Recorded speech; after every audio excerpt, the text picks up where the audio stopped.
Magandang araw mga boss at kakalabas lamang ng World Boxing Association ng kanilang latest world ranking September 1st sa US, no? So sa atin September 2nd 'yon at today September 3rd na. So i-update lang namin kayo dahil ang ating pong kababayan na si Jonas Sultan is working his way up again sa world ranking. So bago tayo magsimula, intro muna tayo.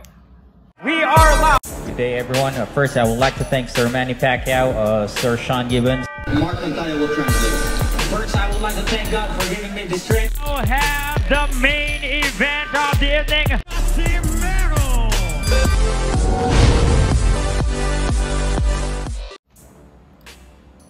Okay mga idol, so ito na nga mga kaibigan, September 1st po, US time ay inilabas na po ng World Boxing Association or WBA ang kanila pong latest world ranking. So kung sisilipin po natin mga idol, ipapakita ko po dyan. Yan. Siyempre po, ang pag-uusapan po natin once again ay si Jonas Sultan. Dahil kakatapos lang ng laban ni Jonas Sultan, nilabanan po niya sa undercard po ng General Casimero at Guillermo Rigondeaux. Ito pong si Sharon Carter na isa ding matinik na boksingero at tinalo nito. Hindi biro ang tinalo nito ni Sharon Carter at tinalo niya si Macjo Arroyo, yung pong former world champion na tinalo din ni Jerwin Angcajas, kaya niya napanalunan yung IBF World Super Flyweight title, no? So ito nga po mga kaibigan, si Jonas Sultan po, kung inyo pong sisilipin ang latest ranking ng World Boxing Organization. Of course, ang champion po dyan, kilala nyo na, the monster ng Japan.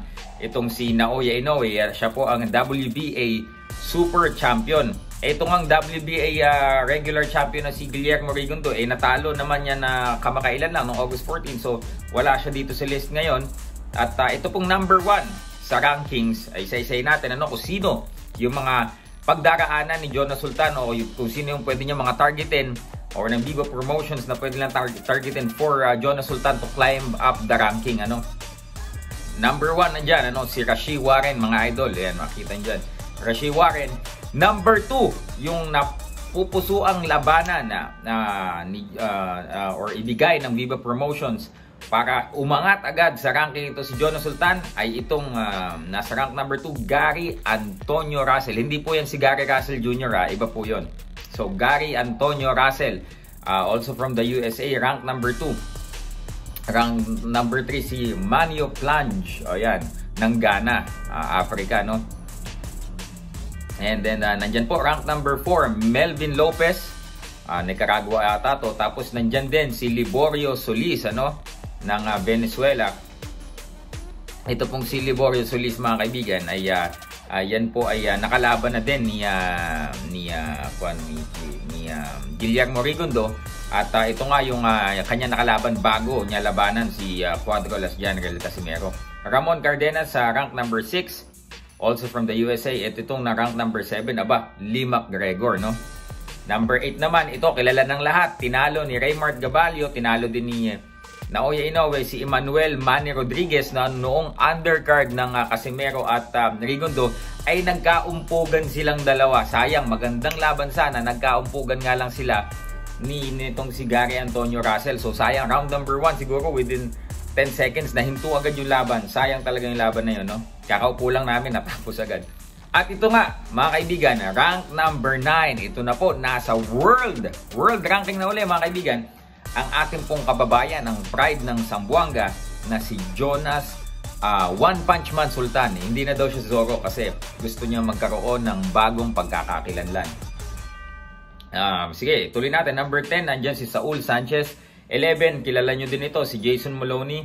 12, Tasana Salapat ng Thailand. 13, Victor Santillan, Dominican Republic. Number 14, Eli Conki ng France. And 15, IC Yoel Pinol. So ano pong ibig sabihin nito? Diba? Kagaya nga ng nabanggit dati, ang plano kay Jonas Sultan, of course, syempre, napaka-importante nung nangyaring laban nung August 14. Kasi after nun, he is expected to climb up the rankings. After naman po nun ay itatargetin ay title eliminator. At pagkatapos po nun, alam nyo na, World Title Championship again. So, Ngayon, alam po natin ang diskarte nila Sir Sean Gibbons, nila Sir Brendan. Hindi po sila yung klase ng promoter or handler na tatalon agad na parang suntok sa buwan. Hindi po ganon. They are doing it perfectly. They know what they are doing. Sa pagpapatakbo po ng karera ng mga boksingero, talagang hindi sila ora-orada kung gumalaw, mga idol. So meron talaga silang sistemang sinusunod. Labang ka, climb up the ranking, lumaban ka sa isang title eliminator, at pagkatapos nun magiging required ang champion na labanan ka. So ganun po gumalaw ang MP Promotions, ang Viva Promotions. So ayan, asahan na natin na nasa tamang direksyon si Jonas Sultan. Of course, nandiyan pa rin ang tulong ng kanyang home promotion, ang Zamboanga Valientes, sa pamumuno po ni Sir Juni Navarro.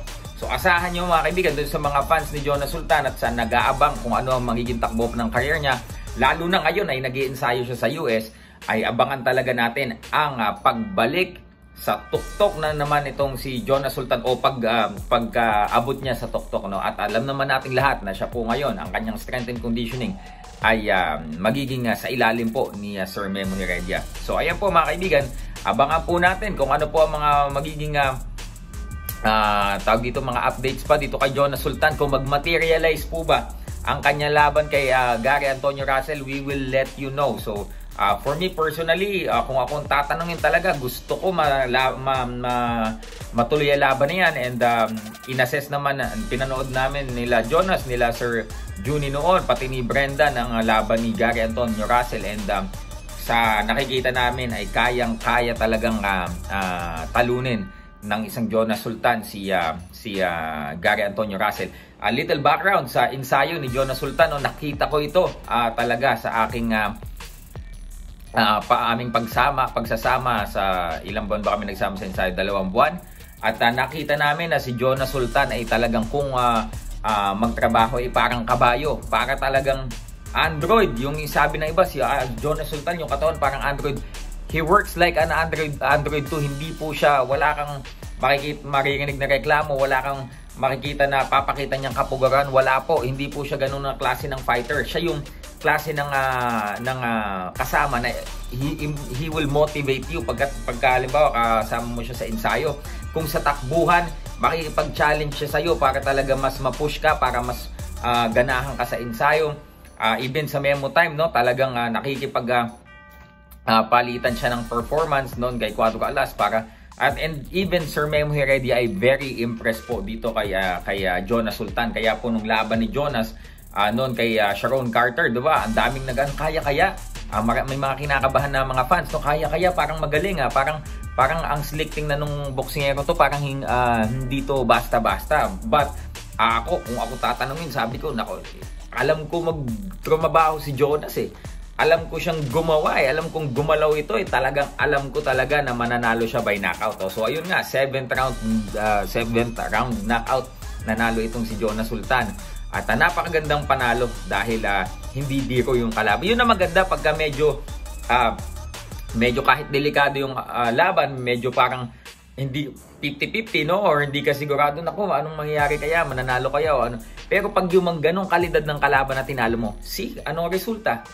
World rank fighter ka na agad, 'di ba? So 'yun, hindi pa natin alam kung ano yung magiging resulta ng mga ibang boxing governing bodies. Hindi pa nagre-release ng new tawag dito, rankings ang IBF, ang WBO, hindi pa natin na-check. Pero ang WBA September 1st nag-release na. And ito nga, pasalamat tayo dahil rank number 9 na si Jonas Sultan. So abangan nyo ang karera ni Jonas Sultan, mga idol. Yun lamang po. Magandang umaga po sa inyo lahat. Oh yeah. Subscribe.